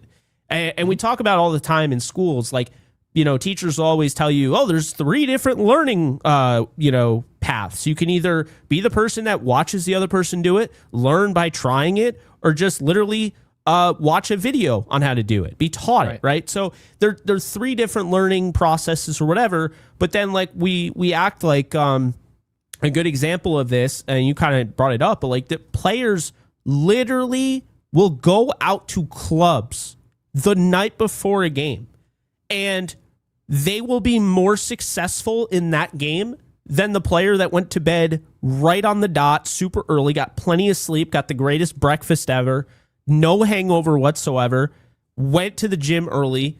Are you talking about like the Michael Jordan hangover game? I mean, the flu game. Is that what you're talking about? I've actually never heard it called the hangover game. He was hungover. But ridiculous. But no, I'm not talking about that specifically. But I know like there are some players in the NFL that they party on Saturday. They party late John on Jones, Saturday. People that like MMA, John Jones parties the day before his fights, and he did that actually as really like a coping mechanism. That if he'd lost, he actually lost because he partied the day before and not because the other guy was better than him. And I heard that I think he went on Joe Rogan and had that conversation. But it was kind of crazy. I don't really care about what Jazz says in the media per se. What I care about is the type of adjustments that he makes. And I feel like watching Jazz day to day, the adjustments definitely lack when it comes to watching him on a day-to-day basis. Because when we mention how talented we both think he is, Jazz is probably top 3 most talented players on our roster. You know who you just described? A lot. Who's that? You described Kyler Murray. Right. When Kyler Murray's on, he's a top 10 quarterback just talent-wise. Yeah, then when he shows up the next week and he plays the way that he plays, and you're like, hold on a second. There's only one explanation for why you're not playing to the level that I know you should be playing it. And it's because you're not locked into the level that I know you should be. And so that's what makes people want Jazz to kind of conform to that, not be Derek Jeter, but they want a mixture somewhere in the middle. And Jazz is just kind of way off in the left field mentally, where you just kind of pray that he comes locked in. But yeah, it's definitely been frustrating. It has. Roman De Los Santos, thank you for the 5. Really appreciate it. Says, do you see a trade with the Mets for Lindor and give up Gil, Volpe, and Jazz? I will say this. No. I don't want Lindor. Yeah, I mean, at all. I just think overall, when it comes to the Yankees, you just want to, I've said this many times about trading for players. You have to love what's coming in the door. Francisco Lindor is a very highly paid player, right? He's off to one of the worst starts of his entire baseball career. He's going to be fine. But when it comes to who the Yankees bring in, if there's going to be any player I think the Yankees should trade for at the position, it actually should be Corey Seager. I think overall, he'd be a much better fit for the Yankees. Personality-wise, I just think Lindor's not really a solution in the locker room. You've pretty much only heard problems. Cleveland, you heard the same deal. You definitely heard issues between he and Juan Soto, where they really hardly have two things good to say about each other this whole time they played together. And meanwhile, Juan Soto played here in New York, and he pretty much just showed up to the yard and left, right? So how do you have a problem with him? So no, I don't see this trade happening. I think Lindor is just he's a really good player that's making a lot of money. I just don't think that this makes sense for the Yankees at all. Yeah, he cares too many. He cares about too many things off the field for me to. No, he's a very. From what I've heard, he's a very preachy guy, and he rubs people the wrong way. There are guys like this all over sports. There just are. So yeah, when you have those guys, you always want to stay clear from those guys in your locker room. That can get very old very fast. Soto was actually perfect. His personality for the Yankees, because he likes to take a step back, kind of be, he wants to be in the passenger seat. I'm going to perform, and you accommodate me defensively, put me in a short porch in right field. That worked perfect for him. Protection in the lineup. I don't need to get in the media. The face of the team's this other guy. It's not me. And then meanwhile, you have Lindor kind of just shifting, you shift blame, you shift conversation. It comes across a little shady to me. He was kind of like your dad in a sense. Yeah. Because, you had A-Rod, you had Jeter, right? Mm-hmm. You have a team that can win. Yep. Soto knows, and your dad knew, I'm not going to do anything to disrupt the chemistry, and I'm not going to go out, and just start rambling on to the media and all that. He was very standoffish, but, he did his job to the point where it never became an issue with the media or whatever. But it wasn't one of those things like Jeter said in the Captain, docuseries. Basically, he was like, I just never wanted anybody to come out and, as the captain, I never wanted anybody to come out and give, any sort of advantage to the other team by just implanting a distraction in our clubhouse. And that's the thing. Derek Jeter wasn't even close to the most outspoken player in the locker room. Almost, he didn't talk that often. So no, the fact that, and it's I was in there to watch all that. And it's when you see the personality that Alex had, my dad had, right? A lot of the personalities around the locker room, it's not like Francisco Lindor is easily the most talkative player in that locker room. It's all he does is talk. Good. He's smiling, right? And that's kind of how he is. But when things are bad, the style that he uses doesn't necessarily work. I just don't think this is the perfect player for the Yankees. And ultimately, the Mets are not trading Lindor. That's just my 2 cents. And they're definitely not trading him for Luis Gil, who is about to flex out of our rotation and into our bullpen. Anthony Volpe, who's now making millions of dollars to be what we think should be a platoon third baseman or second baseman. And Jazz Chisholm, who's in a contract year. So I don't see any of that happening at all. So yeah, that's just my 2 cents. And go Yankees. Welcome back in. Thank you for the 5. Says Boondoggle starting. Oh, this is a vet listener, by the way. Mm-hmm. Starting McMahon over Rosario is insane. Can we please move ERC? This team needs to be aggressive now that the AL is dog water. I completely agree. I think this is an opportunity for ERC to get a chance at the big league level. We did talk about the fact that the Yankees may not want to do it because it does diminish trade value if they don't perform to the level that you hope right away. So I think it's time because I would probably agree. I mean, you got LeGrand, you got Spencer Jones, you got Jason Dominguez. By the way, Jason Dominguez, the value's up. Like now that he's hitting, and hitting, right? You also have George Lombard Jr., who played third base today to accommodate Anthony Volpe. Volpe went, I believe, 0 for 2 with 2 strikeouts is what I saw. And then, what was it? Lombard Jr. raked and then had a great play at third base defensively. Web Gem. Yeah, I mean, they have plenty of guys. I'm actually not worried about that anymore. Not worried about them. Oh, yeah. No. Because here's the thing, right? Maybe the trade value gets diminished a little bit. This is one of the most stacked farm systems we've seen in recent memory for the Yankees. They have so many pieces that they can trade. I'm not worried about that at all. Just bring up ERC. We are trying to win a World Series here. If ERC can help in any way, then bring him up. And if any of those players that come available, Corey Seager, right, anyone comes available, like you're talking Tarek Skubal in the final stretch there, right? Because the trade deadline's in August. Final stretch, and you get a chance to acquire a player like that, maybe a Paul Skeens comes available. We don't think any of those players are going to be traded. But having said that, when someone is, if ERC being called up and diminishing his value somewhat there in the short term causes you to not get those players, I don't think that's possible. I really don't.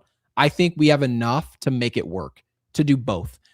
Ed W., thank you for the 5. Says, my friends in the media that the Yankees offered Gil for Tucker. Astros wanted a combo of crazy other prospects. Matter of fact, Jake, I don't know any other player at the time we could have even put in the deal that I would have considered a crazy other prospect. The only player that I would really right now of young assets that the Yankees had in their possession at that time was, in hindsight, it was Cam Schlittler. Cam Schlittler was the only guy we were like, my God, could you imagine if we screwed that up? And we ended up. This was before Cam even got called up. That's what I'm saying. Yeah. But Cam Schlittler was in our system. And technically speaking, he could have been dealt. And so all I'm saying is there's no other player in our entire system where I would have really freaked out unless it was, like, honestly, unless it was Ben Rice. Because now that we know down the road that it was definitely Ben Rice. It was definitely. Did they say that? I didn't see that in the report. No, I remember it was Gil, Ben Rice, Spencer Jones, and George Lombard Jr., I believe, were the centerpieces of that. And then there were some other players as well. See, it just doesn't sound that believable to me because once I saw the Cubs package and what it looked like, it didn't even seem comparable to that package. And so it just didn't make sense to me that people are saying, trade, what was it? That one dude that says his name weird? I don't even know. Oh, I cannot remember his name. He was on the Rays. Cubs got him from the Rays. Yankees tried to acquire him. I cannot remember his name. Oh, like it's not Paredes. It's like Isak. Yes. Isak. Yeah. Paredes. Yeah. Who ended up in Houston and all that. Yeah. It was there you go. Says his name weird. Isak Paredes. Literally Isaac, but okay. Yeah. It really is. And Real Cheeks, welcome back in. This super chat came in a while ago, so thank you for the 2. Said Steven Drew is better than McMahon. That's not even a question. Oh, not and Steven Drew was not good at all. No, but he's way better than Ryan McMahon. And Mark, welcome back in with the 2. We do remember your name. We know you're not Raging Pianist. Thank you for the 2. Says McMahon and Grish to the Savannah Bananas, but even they won't want them. Trent Grisham is the perfect Savannah Banana. Perfect. I really don't like that. I mean, to each their own, but when that comes up on my feed, I'm like, I just can't. I used to be a lot more outspoken about the Savannah Bananas and just how gimmicky and how garbage it is. Now my mentality on it is just there's things out there that I can acknowledge are good for who it's for. It's just not for me. And I'll let people enjoy it. I'm not saying it shouldn't exist, but what you saw, I saw a report earlier today that was talking about how Aaron Judge actually requested the Yankees to play more music. I don't know if it's been noticeable to those of you listeners watching the game. It is a ruckus on the broadcast. All you hear every pitch is some DJ mix of something going on, and I can't understand it. But that may be where the young audience wants the game to go. Wait, Aaron Judge requested that? He did. He wanted it to be a little bit more. He didn't say this per se because I didn't read the entire quote, but he wanted the atmosphere to be a little bit more, had a little bit more juice. And in my opinion, I think all the juice that's memorable comes from the crowd. Yeah. I get it during like April because the crowd isn't going to be that loud. That's fair. But if they're doing that in October, it is. I don't like that little horn that they play with 2 strikes. I think it is very dumb. I don't like it. I could be totally off of the average person here, the average listener. It's not for me. I don't like it.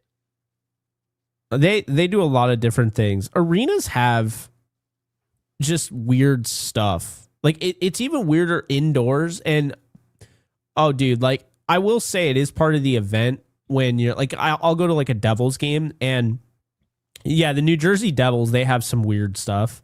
But it also somewhat works. It's kind of, I guess I would just say it's weird. I think I said weird like 5 times because it is. But yeah, Yankee Stadium, they have that one song that I hate.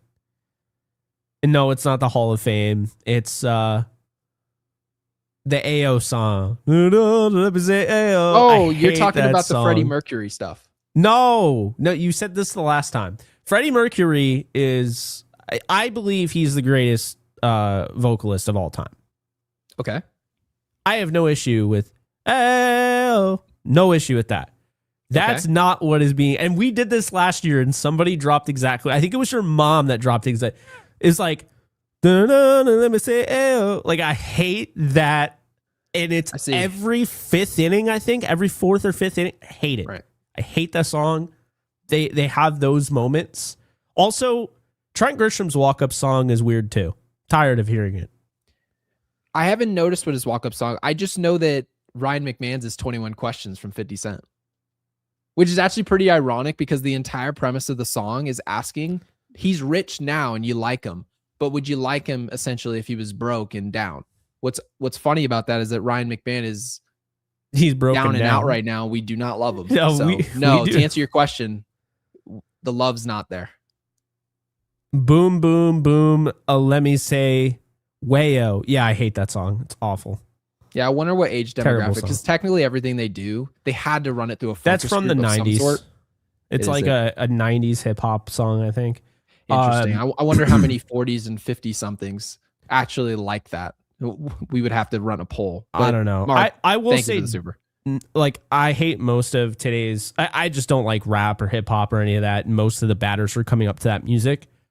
Judge's song, it's kind of like Jeter. Did I listen to that music? No. Did I like Jeter's walk-up song for the moment? Yes. Do I listen to the music that like Judge likes? No. Do I like his walk-up song for his moment? Yes. Mm-hmm. There's like some good walk-up songs. Can't wait for Volpe to get called up, and then you have that ditzy pop song that we have to hear again. Yeah, he had one of the worst walk-up songs last year. I don't even remember what it was, but I think it's like Barbie terrible. Girl or something like that. I don't know. It might as well be. Yeah. You ever watch WWE? It looks like Dolph Ziggler coming up. Who?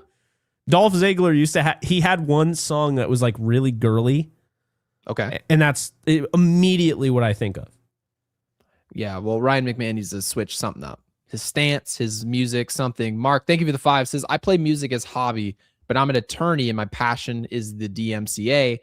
And it's even tough for me to contest these BS strikes on my legal music covers. Yeah.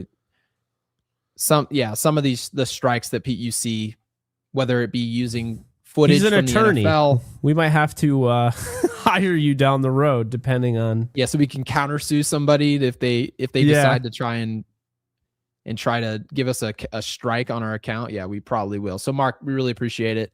And Slim Lewis, really appreciate the 5. We finally got to our last super.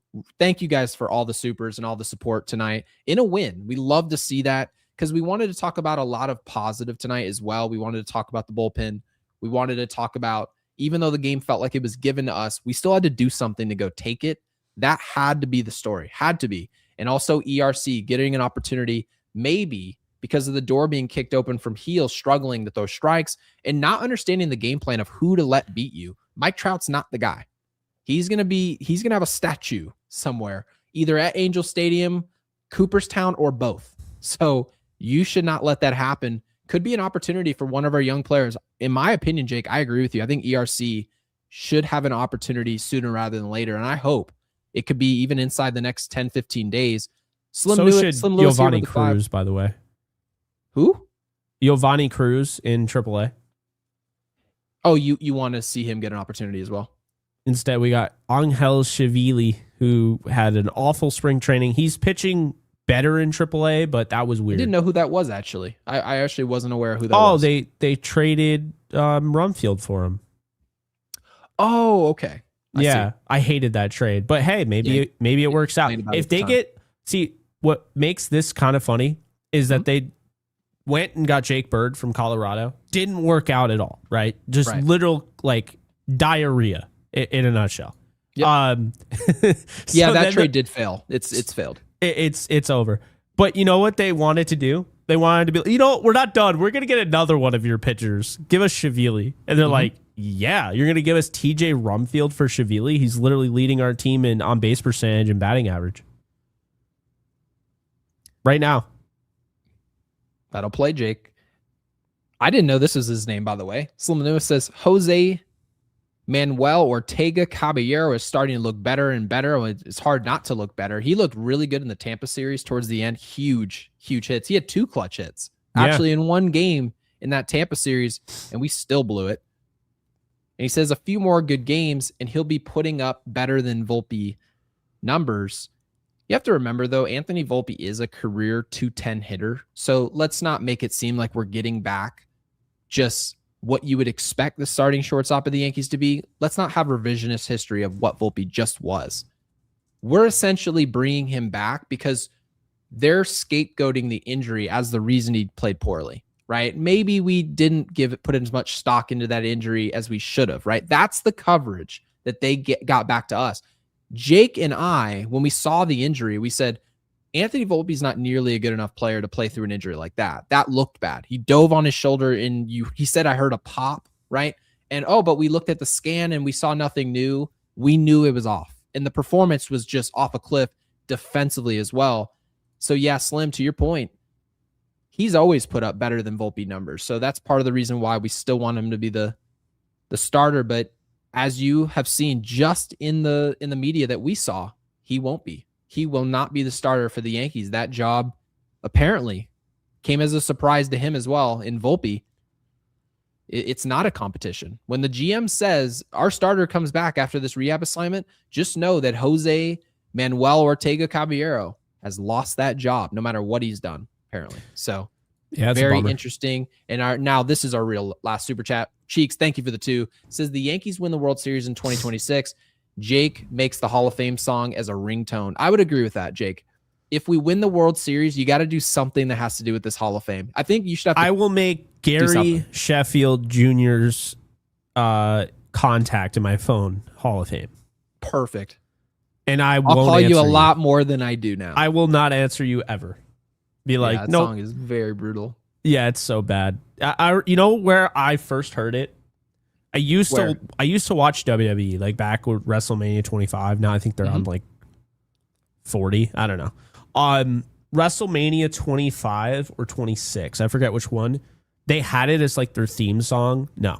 Awful. Terrible. Get rid of it. Garbage. Hate it. So bad. Like I don't see. Here's the thing. I can just make myself feel good by just my own actions. I don't need to listen to songs that make me feel good. Like I don't need a song that's like you're going in the Hall of Fame. It's like, that's actually so why stupid. music. Do you know how people tell you all the time? This is my last casual conversation here, but you know how people tell you that the music in the 70s, 80s, and 90s was better than today? You know how you hear that all the time? Depending on 70s rock kind of clears everything. But yes, I knew you were going to get that takeoff. But the point is that I think the reason music's not as good anymore is because people don't make music because they love what they made. They're making music in hopes that you're going to love it. That's why I think that's why things aren't quite as good as what obviously we have social media. Everyone tells you everything sucks, right? Taylor Swift, she must suck, but she sells out arenas and people still think she sucks. That's always funny. But the point is that if you kind of pay attention to music today, most of the popular music is just music that plays in arenas. Like Bruno Mars party songs. And mind you, Bruno Mars, incredibly talented guy. Yeah. That's the music that plays now. Like music that can be spun with the DJ and like you go to Vegas with your bros. And then some overhyped DJ on drugs is just like remixing some song with dubstep in it. And it's just party hype up song to make you feel good. That's kind of what it is today. So kind of to your point, you don't like that Hall of Fame song? It is literally a song designed to make you feel good. And it is like, or like totally Volpe's like, girl, just believe in yourself. You can do it. Like, I'm so over that shit. I will tell you, man. To your point, that's why my two favorite bands, Starset and Ice Nine Kills, are literally exactly what you're saying music isn't today. Because Starset, it's kind of like it's like paying homage to Hans Zimmer, David Bowie. You know, they're also inspired by bands that are still going, like Breaking Benjamin and Linkin Park and all of that. And they're incredible. And also the lead singer is a former NASA scientist. So like he loves science and they incorporate that. Right. And then Ice Nine Kills, they love horror movies. Well, if you can't tell, I have Pennywise over there. I have Michael Myers off the screen here, but you'll can see him just under. Years. So never. I love horror movies, right? Yeah, I know you do. I loved Ice Nine Kills before they started making horror movie songs. But when they started making songs about like Halloween and It, and I was like, I'm in there. Are you kidding me? So yeah, to your point. That's why we get a lot of sequels, guys. When people, where all the creativity? The creativity's gone because they're giving you movies they think you'll just show up for. And it's not gone, Gary. You just have to look a little harder now. That's all. You're right. T-Pain actually had the same take. He said music's actually not worse. It's just easier to find all the crappy stuff. And so I was like, all right, I'll give him that. But Jake, yes, okay, Jay Span is 100% right. I was looking up and I immediately, even before he typed that, and I was like, what the hell is going on? This show is an hour and 56 minutes. Jake, what do we want them to put in the comment section? Because like no one's gonna see this. There was a really good one earlier that I thought we were going to put in the comment section. I thought it was a movie. Oh, Back to the Future.